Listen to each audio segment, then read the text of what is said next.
go. My name is Amari, and my topic is on the effects of banning birth control. My question is, how would banning birth control affect the women's population?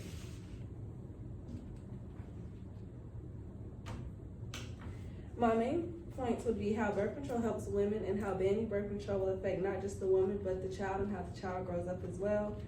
The negative side effects of birth control, why birth control should not be banned, the different forms of birth control, and the percentage of women who are on birth control. The lens and perspective that I use is the woman's perspective, the ethical lens, and the political lens.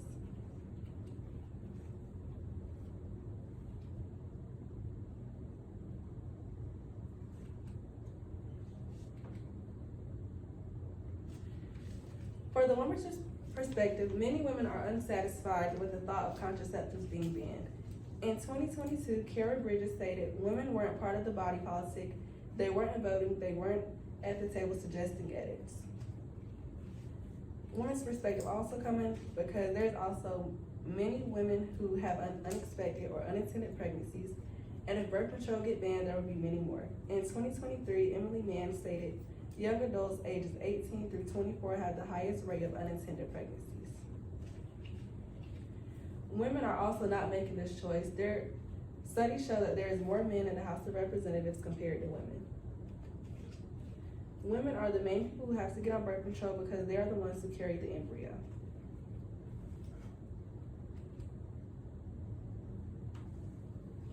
The ethical lens come in because by law, they do have the right to try and ban birth control, but many people do not think this is the right thing to do. And the political lens come in because for this law to pass, the government and the people higher up have the right to vote this and make it banned.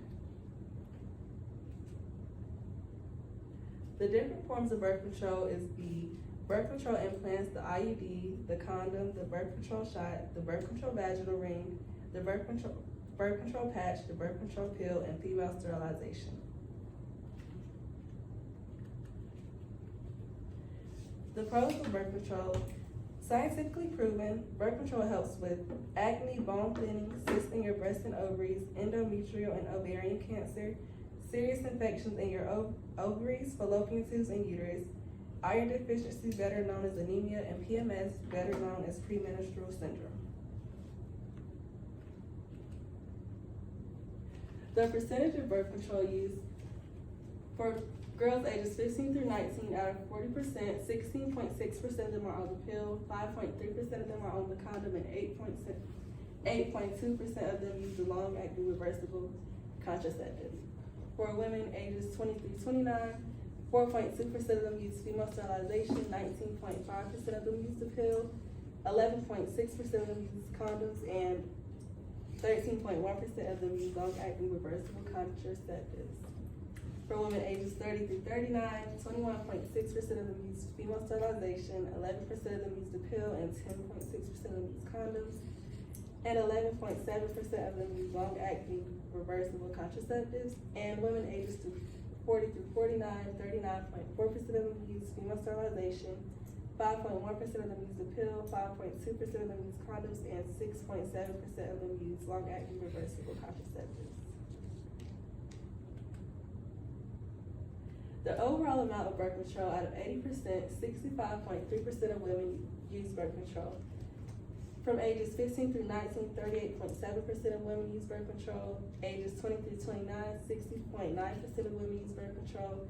Ages 30 through 39, 72.3% of women use birth control, and ages 40 through 49, 74.8% of women use birth control. And based on race, 60.5% of Hispanics use birth control, 69.2% of Caucasians use birth control, and 61.4% of African Americans use birth control. And education-wise, 71.2% of people with less than a high school diploma use birth control, 70% of women who have a high school diploma or a GED use birth control, and 71.3% of some people who went to college that have no bachelor's degree use birth control, and 69.1% of people with a bachelor's degree or higher use birth control. Some problems that banning birth control would cause. Many women who are not ready to be moms will most likely have kids. In 2021, 203,770 children under 18 entered foster care. In the U.S., a rate of 3 per 1,000, the rate of entry has hovered at 3 or 4 per 1,000 for 2 decades. Another problem would be many more teen pregnancies. 3 in 10 American girls get pregnant at least once before age 20. There's nearly 750,000 teen pregnancies every year. And teen girls 14 through 18 have the highest rate of birth control use in the U.S. And women who would have wanted to have this opportunity will not be able to have it because they would have no access to get their contraceptives. Some solutions to this would be, if you did not want birth control, you didn't have to get on it. It's a choice for anyone.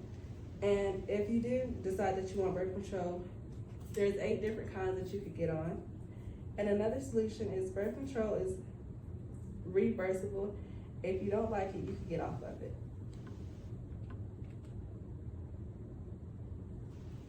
And here are my citations. Thank you.